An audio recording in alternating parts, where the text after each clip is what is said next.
Hi everyone, my name is Motty Lavie. I'm the CEO of Bravos, and in this talk I want to discuss DeFi pooling and how we can democratize ETH staking on Starknet.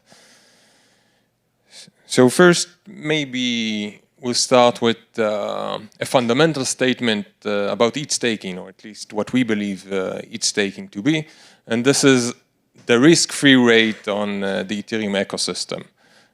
Like the 3 months T-bill, treasury bill of the US government, that's the least riskier asset on Ethereum. And that's basically because if ETH staking breaks, then everything else that builds on top of Ethereum breaks as well, right? So if I'm an investor and I want to review investment opportunities, I will demand a higher yield for everything which is on top of Ethereum, and it's not staking, because otherwise I go to the safest option. And for the risk, I want bigger compensation. So what's the problem with ETH staking? So there are two major problems. One is general in the entire ecosystem, and that's that liquid staking derivatives like Lido, they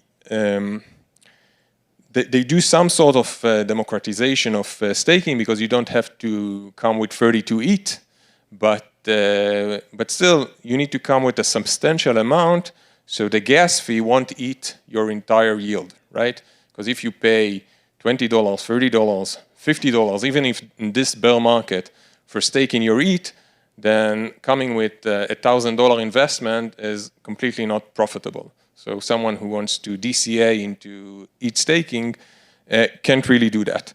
So that's one problem. And the second problem is that on Starknet, we don't have really ETH staking, because ETH staking can be done only on the Ethereum base layer. And we at Bravos thought that this is a major pitfall that we have to solve in order to give some sort of foundation for the entire DeFi ecosystem on Starknet. And the solution for that is something that is called DeFi pooling. And the basic idea is to pool, is to aggregate users' funds on Starknet, send them to the Ethereum layer 1 together as one transaction, stake them on a reputable staking protocol like Lido or Rocket Pool, and have all the users split between themselves the high gas cost of L1. So meaning the gas cost on Starknet is inherently low, the gas cost on L1 is very high, but if we split it across many users, then the overall gas cost that a user will pay is very low. And the threshold for determining when to close a pool and send it out to L1 can be composed of a few different parameters together or separately. It could be the number of users that goes into the pool, or the amount of money that is already staked, or the time that passed from the moment the pool has been opened. And all of this together, or as I said, separately, can decide closing the pool and shipping down to L1. Now, you see here the private car and the bus, and that's a nice analogy, right? You can use your car and then you pay all your gas costs yourself, or you can use the bus and you split the gas costs and the maintenance and the insurance, etc., with all other passengers on the bus. And that's exactly what's going on here. I think that our benefit is that our bus is digital, so it can be much larger than a regular bus. So how does it work? So we have users on Starknet. They deposit their ETH into a smart contract pool. Once the pool reaches a certain threshold, then it is bridged to Ethereum L1. Then the entire amount is staked. We get back the liquid staking token, such as WST for Lido case, and we bridge it back on Starknet. And then we distributed the token to all the users that originally deposit their ETH, meaning they now have their stake ETH liquid on StarkNet. The benefit here is that there is no lockup. The system has another component, which is the keeper. The keeper is basically responsible of deciding when to ship the bus down to L1 and to receive them when they are coming back from L1 and distribute the funds to the user. So we have two keepers. One of them we will drop in the near future, but which is the L2 keeper. The L2 keeper has two goals. One, it monitors the threshold, meaning how many people on the bus, when they started onboarding the bus, what's the weight, meaning what's the amount of ETH already staked, and when it reached the threshold, it closes the pool and initiates the transaction. The other key function that the keeper has is once the funds come back from L1 is to accept that and distribute that to all original depositors. For the L1 keeper, it needs to monitor the bridge, seeing when the bus is coming to L1, then taking all the funds, depositing them on Lido, and taking the liquidity stake token and bridge it back to StarkNet. So everything is done on a smart contract on L1, but the keeper needs to initiate the initial transaction to kick off the process. And if we look at that schematically, then you can see here we have many users on StarkNet, all deposit to the pool contract using the Stargate bridge. It goes down to the contract in L1, then deposited to Lido. Lido return WST ETH that then bridged back to the pool contract on StarkNet and is getting distributed to all users. And I think this slide is a very, very nice example of the power of StarkNet. This is an example of a real random distribute transaction, meaning when we get the funds back from L1 and we want to distribute that to all the users that deposit the funds, like all the users that onboarded the bus. So in this example, you can see we have 191 users. The transaction took a total of 340,000 Kairos steps. The total transaction cost was 0.006 ETH. The gas used was 250K, which means that the gas per call was $0.064, meaning less than 7 cents per user to stake their ETH on StarkNet.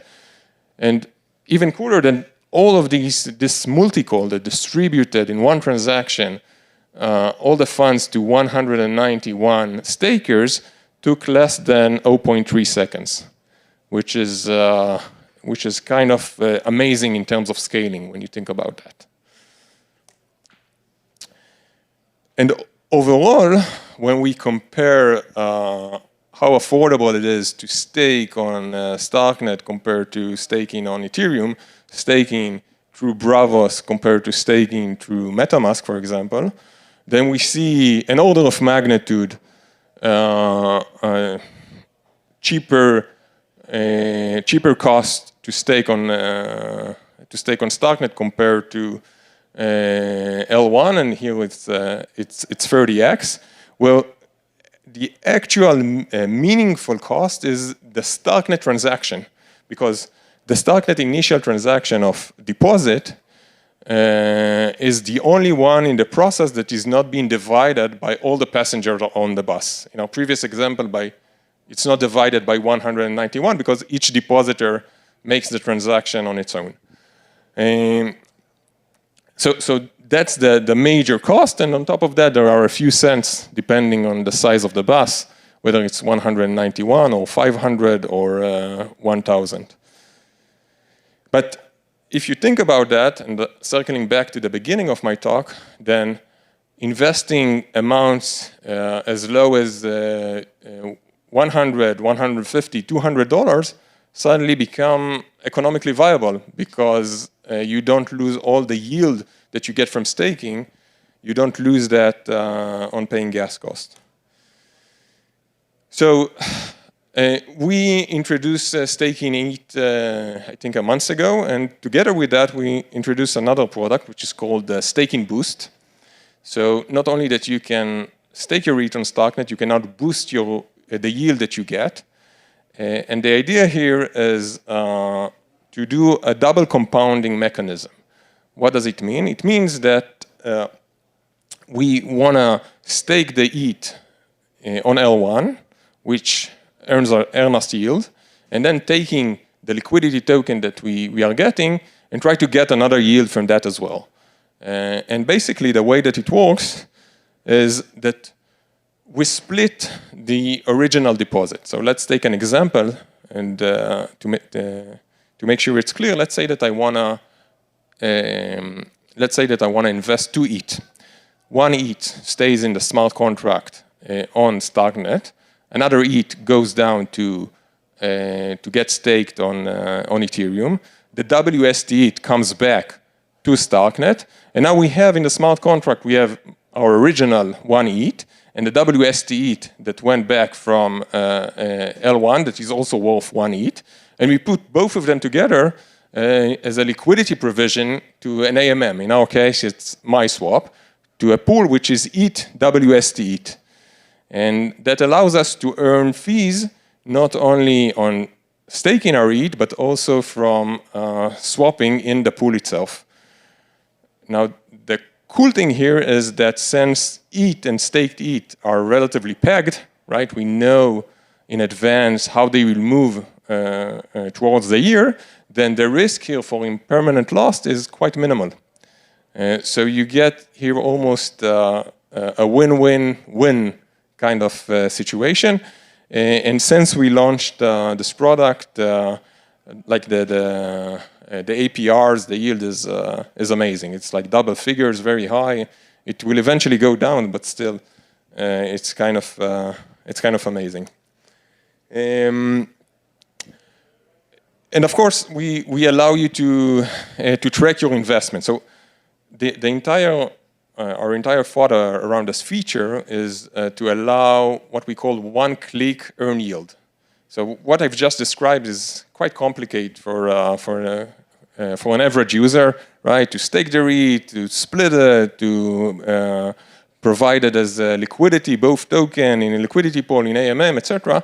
But the nice thing here is that through the Bravos wallet, you can do that in one click. You click stake ETH or boost ETH, and the wallet and the smart contracts take care of everything for you. You will only get either the WST liquidity token if you chose to stake, and if you chose to boost, you will get the liquidity provisioning token. In this case, it is called MyLP, based on the MySwap AMM pool. And the wallet allows you to track your investment, so how much you've invested, what's your current balance, how much you earned in ETH terms, and how much you earned in dollar terms, and with a goal to really simplify investment on StarkNet. So staking in numbers. As I mentioned, we launched the product a month ago. For the first 2 weeks, it was like close to early access. And the past 10 days, something like that, it's open for everyone. We already have 20,000 stakers on StarkNet that stake their ETH, 3.5 million deposited in funds. This is the amazing number of 0.08 ETH. This is the average deposit. Think that if you try to do that on L1, you will get you will be left with maybe half of that, maybe less, after all the gas costs. So not only that you won't make money, you will lose a lot of money. So when we say democratizing staking, so this is what we mean.